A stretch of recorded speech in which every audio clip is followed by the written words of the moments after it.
salue tous au nom de notre Seigneur Jésus-Christ. C'est toujours une joie d'être dans sa sainte présence et de reconnaître que c'est lui seul qui est notre seul chemin, notre seule vérité et notre seule vie. Je vous invite à vous lever pour la lecture de la parole de Dieu. Et nous allons lire le chapitre 6 de l'Évangile selon Jean. Et nous allons lire seulement, on va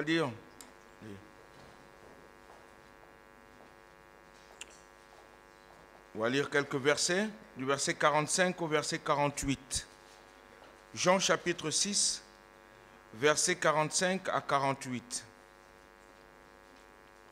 Il est écrit dans les prophètes, ils seront tous enseignés de Dieu.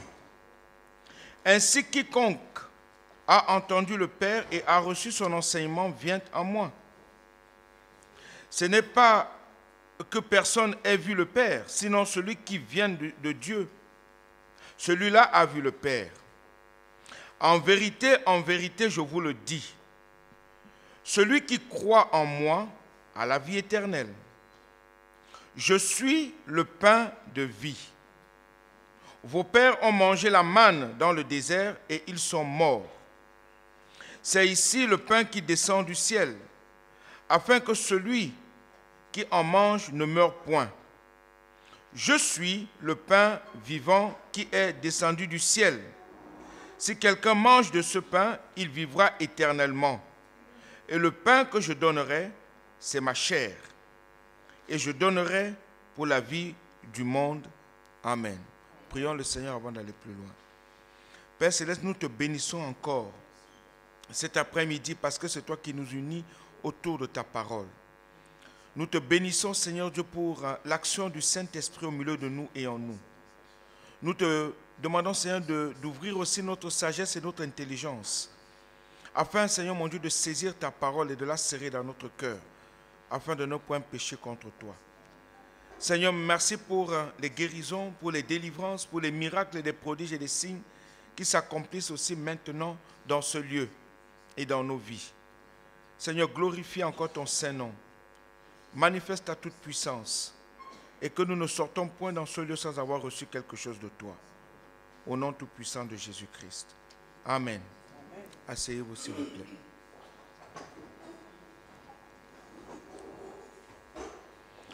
Le verset que je voudrais ressortir pour nous cet après-midi, c'est « Je suis le pain de vie ». C'est Jésus-Christ qui parle ainsi. Il dit « Je suis le pain de vie ». Il est le pain qui descend du ciel et qui vient donner la vie et la vie éternelle. Après la multiplication des 5 pains, dans ce chapitre 6, de 5 pains d'orge et de 2 poissons qui avaient nourri plus de 5000 personnes, on va dire 5000 hommes, sans compter les femmes et les enfants. La foule qui vient auprès du Seigneur Jésus dans l'espoir de revivre le même miracle de la veille, pensait qu'ils allaient encore manger le pain et le vin en le suivant toujours. Mais cette fois-ci, Jésus leur propose le pain de vie qui descend du ciel, une nourriture spirituelle qui donne la vie éternelle. Car dans Matthieu chapitre 4, verset 4, il est dit « L'homme ne vivra pas de pain seulement, mais de toute parole qui sort de la bouche de Dieu. » Et c'est Jésus lui-même qui parle ainsi. La parole de Dieu est la nourriture quotidienne de tout enfant de Dieu, de tout chrétien. Mes bien-aimés frères et sœurs, le bien-être que cherche l'homme sur cette terre ne se trouve qu'auprès de notre Dieu, notre Père, et qui nous accorde un bonheur inépuisable. Et ce bonheur inépuisable, c'est la vie éternelle en Jésus-Christ, notre Sauveur. Il n'y a de salut en aucun autre, car aucun autre nom ne nous a été donné par lequel nous pouvons être sauvés, si ce n'est le nom de Jésus seul. On peut courir après des prophètes, on peut courir après des hommes, on peut courir après n'importe qui et n'importe quoi. Mais la seule solution, le seul chemin, la seule vérité, la seule vie, c'est Jésus. Il n'y a pas un autre salut, il n'y a pas un autre sauveur que Jésus-Christ seul. Alors cet après-midi, à toi de choisir entre ce qui est temporaire et ce qui dure éternellement. Et moi, j'aimerais vous dire donc ce que dit Proverbe, les Proverbes au chapitre 10, verset 22, qui dit c'est la bénédiction de l'Éternel qui enrichit et il ne la fait suivre d'aucun chagrin. C'est la bénédiction de l'Éternel qui enrichit. Et Dieu nous a donné sa bénédiction en Jésus-Christ. Plusieurs courent après des choses, après des hommes, après des richesses, après des dieux, auprès des anges et tout ça. Mais c'est la bénédiction de l'Éternel Dieu seul qui enrichit. Amen. Nous avons ce témoignage du miracle du Seigneur Jésus qui, dans un lieu isolé, dans ce chapitre 6, a nourri 5000 hommes, sans compter les femmes et les enfants. Tous mangèrent autant qu'ils en voulurent et furent rassasiés. Il en resta même 12 paniers après que tous eurent mangé. Ils ont accompli une prophétie dans le livre d'Ésaïe. C'est la prophétie dans le livre d'Ésaïe qui est en train de s'accomplir, Ésaïe 55, à partir du verset 1er, où il est dit, venez, achetez et mangez sans rien payer. Écoutez-moi et vous mangerez ce qui est bon, le pain à celui qui mange. Ainsi, le Seigneur Jésus a le pouvoir de te nourrir, même dans le désert. Alléluia. Même quand ça ne va pas. Et le désert, ici, symbolise. Il peut symboliser le chômage. Il peut symboliser la pauvreté. Il peut symboliser les difficultés de la vie. Il peut symboliser la maladie qui te ronge chaque jour. Le désert peut symboliser tes problèmes de chaque jour. Le désert peut symboliser ce que tu vis à chaque instant de chaque jour qui te trouble tant, qui te fait pleurer, qui te met à genoux, qui te rend si malheureux, si malheureuse. Mais Jésus-Christ est là pour te donner ce que ton cœur désire. Il est le pain de vie qui vient du ciel. Parce que tout autre pain que tu peux manger ne te donnera rien. Tout autre pain que tu peux désirer ne t'apportera rien. Peut-être un petit réconfort pour un temps, mais le véritable pain que Dieu nous donne nous amène à la vie et à la vie éternelle. Oui, tu peux peut-être dire, ah, moi, j'ai cherché le bonheur auprès des hommes, mais autant tu cours vers les hommes, autant tu cours vers les choses de ce monde, il n'y aura que du néant, il n'y aura que des problèmes, il n'y aura que des soucis, il n'y aura que des pleurs, des larmes, des lamentations. Alléluia. Le seul qui peut essuyer nos larmes s'appelle Jésus-Christ. Parce que c'est celui que Dieu a envoyé. La Bible déclare dans l'évangile selon Jean, toujours au chapitre 3, car Dieu a tant aimé le monde qu'il a donné son Fils unique, afin que quiconque croit en lui ne périsse point, mais qu'il ait la vie éternelle. Il voudrait que nous nous attachions à celui qui est le pain de vie, celui qui peut nous nourrir éternellement, celui qui nous nourrit éternellement. Il voudrait que nous venions à son Fils bien-aimé, celui que Dieu a envoyé pour libérer l'humanité, celui que Dieu a envoyé pour délivrer l'humanité. Oui, celui que Dieu a envoyé pour nous guérir, pour nous donner encore beaucoup plus de joie. Peut-être que cet après-midi, tu as besoin de ce Jésus, tu as besoin de ce pain. Peut-être que ce matin, cet après-midi, tu as besoin de retrouver un peu de joie. Tu as besoin de retrouver un peu de paix ou la guérison. Pas un peu de guérison, mais la guérison totale. Le seul qui guérit s'appelle Jésus. Le seul qui libère s'appelle Jésus. Il est le pain qui vient du ciel. Le pain qui nous amène, qui nous donne la vie éternelle. Le pain qui nous guérit, qui guérit nos âmes, qui guérit nos esprits, qui guérit nos corps. Le seul pain qui peut nous apporter tant de joie et tant d'amour. Christ est le pain de vie qui veut te donner le bonheur éternel. Si tu crois et mets en lui ta confiance, si tu crois et mets en lui ta confiance, si tu as foi en lui, il est capable de t'accorder ce que ton cœur désire. Parce qu'il est écrit dans l'évangile selon Marc, au chapitre 9, au verset 23, tout est possible à celui qui croit. Tout est possible à celui qui croit. Est-ce que tu crois cet après-midi que Dieu est capable de t'accorder ce que ton cœur désire? Je ne dis pas que les assistants sociaux, je ne dis pas que le gouvernement de ce monde n'est pas quelque chose. Mais je vous dis, ils vont apporter un petit bonheur éphémère. Mais celui qui va te donner le véritable bonheur, celui qui va t'apporter ce que ton cœur désire vraiment, s'appelle Jésus-Christ. Il est le pain qui vient du ciel. Je ne dis pas que les amis ou les gens de ce monde ne pourront pas te donner quelque chose, mais une petite joie éphémère. Parce que cette joie-là ne te donnera pas une joie totale. Je te dis que celui qui te donnera la joie que tu recherches, celui qui viendra te délivrer, te libérer de tes problèmes et de tes soucis, s'appelle Jésus-Christ. Celui, le pain de Dieu, le pain de vie qui vient du ciel. Ta vie est-elle monotone? Cherches-tu le vrai bonheur? Cherches-tu la vraie guérison? Cherches-tu l'amour?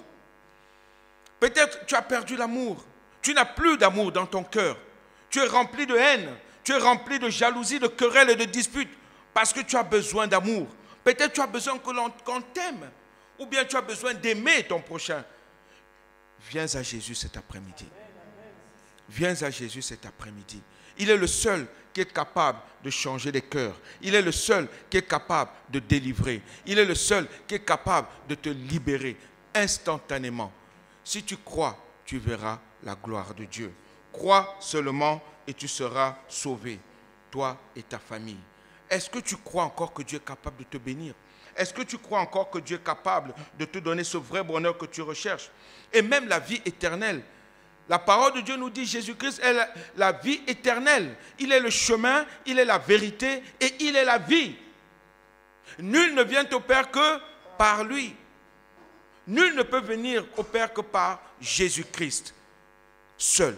Et c'est le seul qui a accepté de porter l'opprobre de nos vies. C'est le seul qui a accepté de devenir malédiction à cause de nous.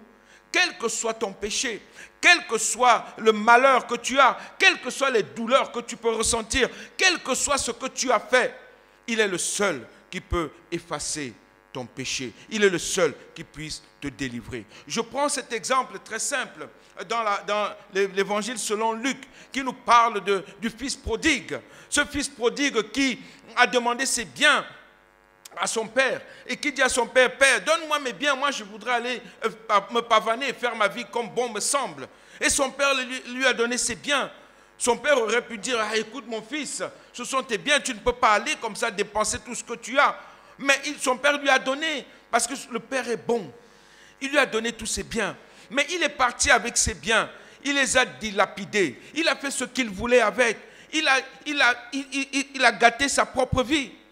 Son père aurait pu dire: je te ferme mes biens, je te ferme mon palais, je te ferme ce que je suis. Tu n'auras plus jamais quelque chose de moi. Parce que nous, parents, aujourd'hui, je me mets souvent à la place de ce père, de ce monsieur qui a donné ses biens à son fils et que son fils revient vers lui. Je me mets souvent à sa place, je dis: est-ce que j'aurais pu accepter le retour de mon fils comme ça chez moi, comme ce monsieur l'a fait? Est-ce que j'aurais pu accepter de lui dire: mon fils que voici était mort, mais il est revenu à la vie? Voilà ce que le père a pu dire de son fils, du fils prodigue. Il est parti, il a tout dépensé. Il est parti, il a tout dilapidé. Il commençait même à vivre une vie de minable. Il n'avait plus rien, alors qu'il avait toutes les richesses auprès de son père. Mais il dit: ah, je retournerai vers mon père. Parce que là-bas même, le moindre de ses serviteurs a quelque chose à bien manger. Avons-nous ce même amour du Père? Mon fils que voici était mort. Dieu a vu toute notre bassesse. Dieu a vu tout ce qu'il nous a donné. Nous avons tout dilapidé.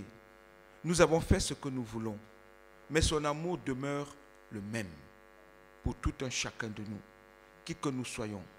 Il ne veut pas nous mettre dehors. Au contraire, tel que tu es, veux-tu venir à lui cet après-midi et dire: Père, j'ai péché contre toi. Est-ce que tu reconnais que tu as péché contre ton Père? Est-ce que tu reconnais que tu as fait des fautes? Est-ce que tu reconnais ton péché? Est-ce que tu désires te repentir cet après-midi et dire: Père, je reviens à toi tel que je suis, sans rien à moi. Est-ce que tu reconnais que tu as peut-être murmuré? Est-ce que tu reconnais que tu as été sans doute jaloux, jalouse? Est-ce que tu reconnais que sans doute tu as haï, tu as méprisé, méprisé sans doute même la parole de Dieu? Est-ce que tu reconnais sans doute que tu as peut-être méprisé ton Dieu? Tu es peut-être là, peut-être chrétien de longue date. Mais vous savez que des fois, nous méprisons Dieu. Nous méprisons Dieu par notre façon d'être, de parler, d'agir. La Bible déclare que tous ont péché et sont privés de la gloire de Dieu. Tous, sans exception. Nous ne méritons rien de Dieu. Et ce n'est pas parce qu'on va faire des bonnes œuvres que nous méritons quelque chose de Dieu. Les bonnes œuvres ne nous apportent rien. Mais c'est parce que nous prenons la parole de Dieu et nous en faisons nôtre. Nous en faisons nôtre. Elle reste ancrée en nous, enfuie en nous, bâtie en nous, fondée en nous. Et nous croyons en Jésus-Christ. Nous serrons Jésus en nous. Mais ce n'est pas parce que nous allons bénir quelqu'un aujourd'hui ou bien faire ceci demain. Ce n'est pas ça que Dieu regarde. Dieu regarde si nous mettons sa parole en pratique. Et que nous l'honorons. Il dit, si vous m'aimez, gardez mes commandements. Cherches-tu le vrai bonheur? Le vrai bonheur se trouve en Jésus. Plusieurs ont mangé le pain et des poissons. Plusieurs ont mangé. J'aime bien parce que dans ce passage, on parle, les Juifs essaient de reprendre Jésus. En disant, oui, mais Moïse nous a donné le pain du ciel. Nous avons mangé aussi des viandes qui venaient du ciel. Moïse nous a tout donné. Et qu'est-ce que tu es en train de dire là? Moïse vous a donné le pain. Mais le vrai pain de Dieu, le véritable pain de Dieu qui mène à la vie éternelle, c'est moi, dit Jésus. Il n'y a pas un autre pain. Ils sont tous morts dans le désert. Ils ont mangé la manne et les cailles, mais ils sont tous morts. Tous, ils ont bien mangé ce pain, mais ils sont tous morts. Mais le véritable pain de vie, Jésus-Christ dit, je suis le pain de vie. Le véritable pain de vie s'appelle Jésus. Il n'y a pas un autre pain de vie. Il n'y a pas un autre pain de vie. Viens auprès de Jésus-Christ, le prince de paix, qui rassasie et comble de bien l'âme affamée. Car le bon berger soutient quiconque croit en lui. Est-ce que tu crois en Jésus? Peut-être tu viens à l'église depuis tant et tant d'années. Est-ce que tu crois en Jésus? Est-ce que tu as la foi en Jésus? Est-ce que tu crois qu'il est capable? On le chante souvent, Dieu est capable de faire. Mais est-ce que tu crois qu'il est capable? Est-ce que tu crois qu'il peut faire toutes choses au-delà même de ton imagination?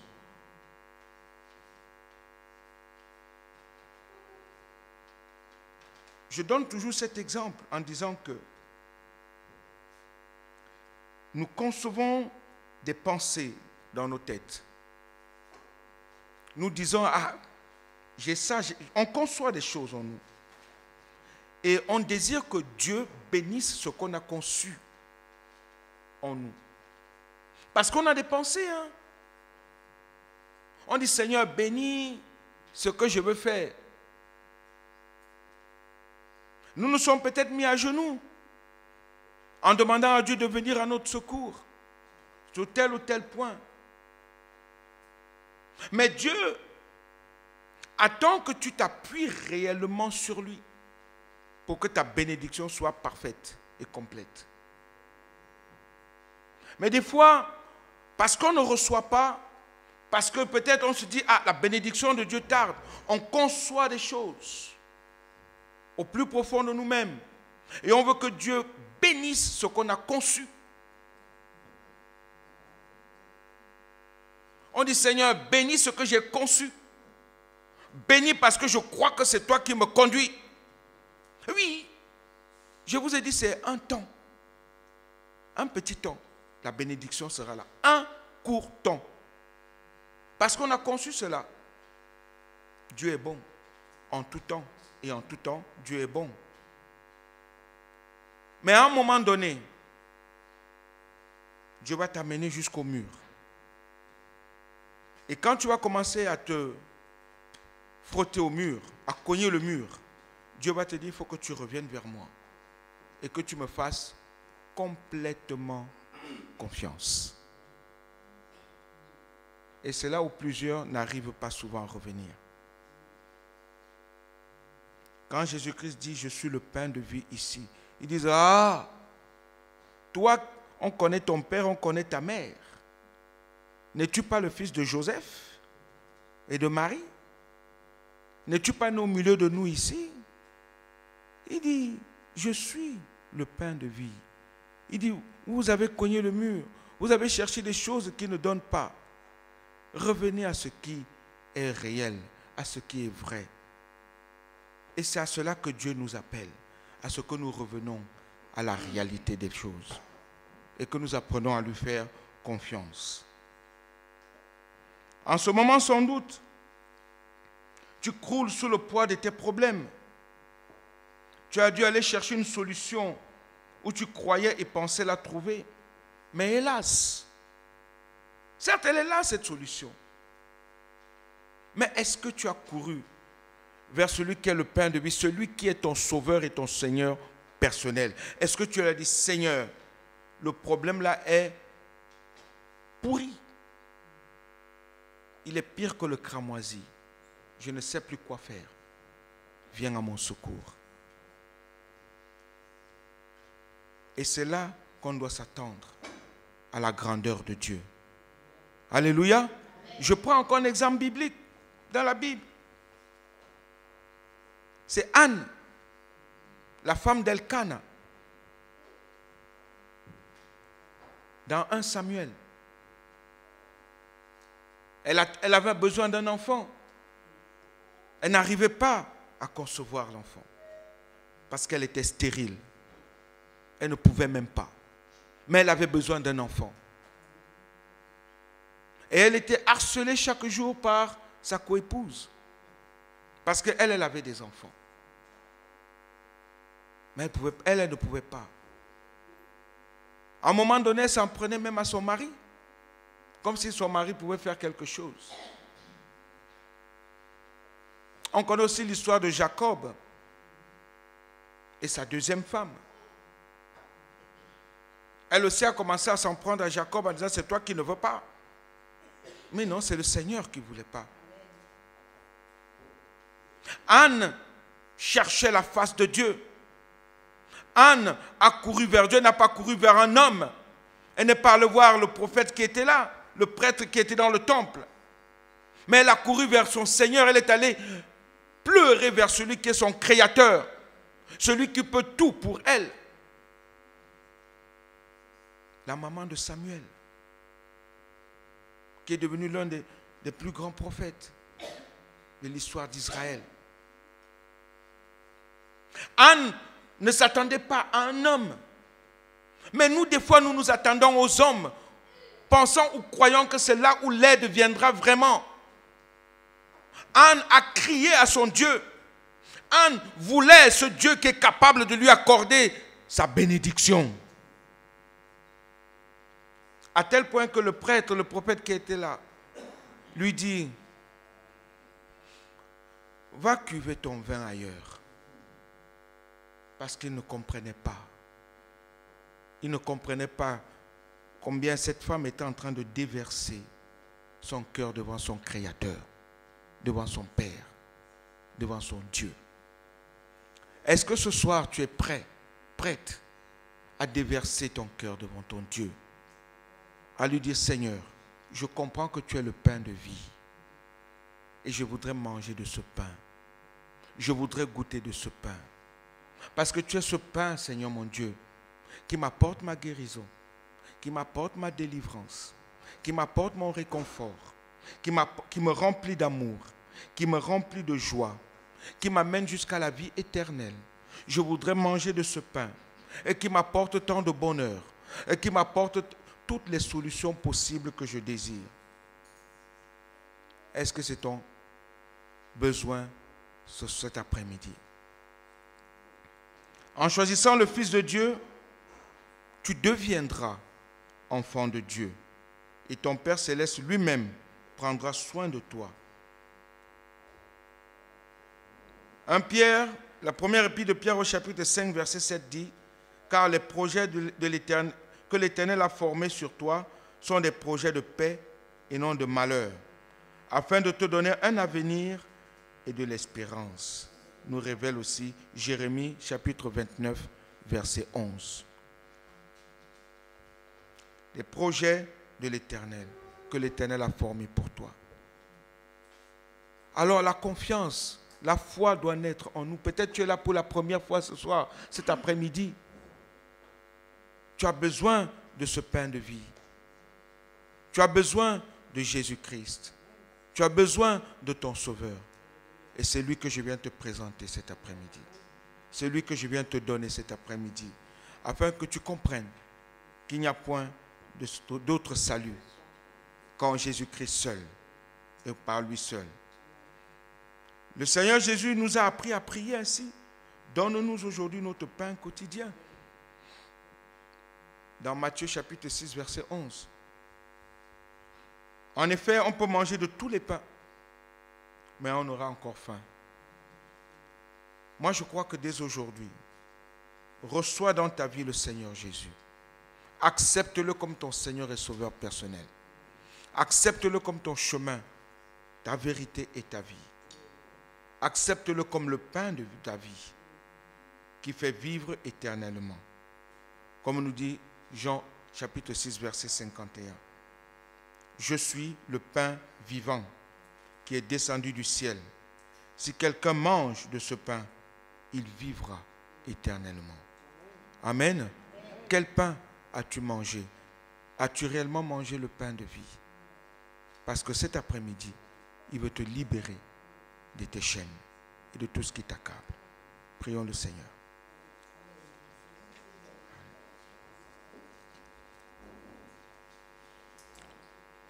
Cet après-midi, je ne sais pas ce qui te trouble. Je ne sais pas ce qui te rend malheureux. Je veux seulement te poser une question. Le pain de vie, l'as-tu réellement accepté? Le pain de vie, l'as-tu réellement accepté? Est-il vraiment avec toi et en toi? Jésus-Christ est le bon berger. Jésus-Christ est le pain de vie. Jésus-Christ est le chemin. Jésus-Christ est la vérité. Jésus-Christ est le Fils de Dieu, venu pour libérer l'humanité. Et je veux juste te dire, si tu n'as jamais fait une expérience avec ce Dieu vivant et vrai, es-tu prêt à vouloir vraiment le faire aujourd'hui? As-tu besoin de guérison? As-tu besoin de délivrance? As-tu besoin que Jésus-Christ fasse quelque chose pour toi? Je vous invite à vous lever, s'il vous plaît. Et j'invite à tous ceux qui ont besoin de la prière de pouvoir s'avancer cet après-midi. Tous ceux qui ont besoin de la prière, avancez. Le pain de vie est là. Le pain de vie est là pour bénir, pour libérer, sauver. Le pain de vie est là pour guérir. Le pain de vie est là. L'as-tu réellement accepté? Si tu l'as accepté, avance cet après-midi. Nous allons prier avec toi. Nous allons prier pour toi.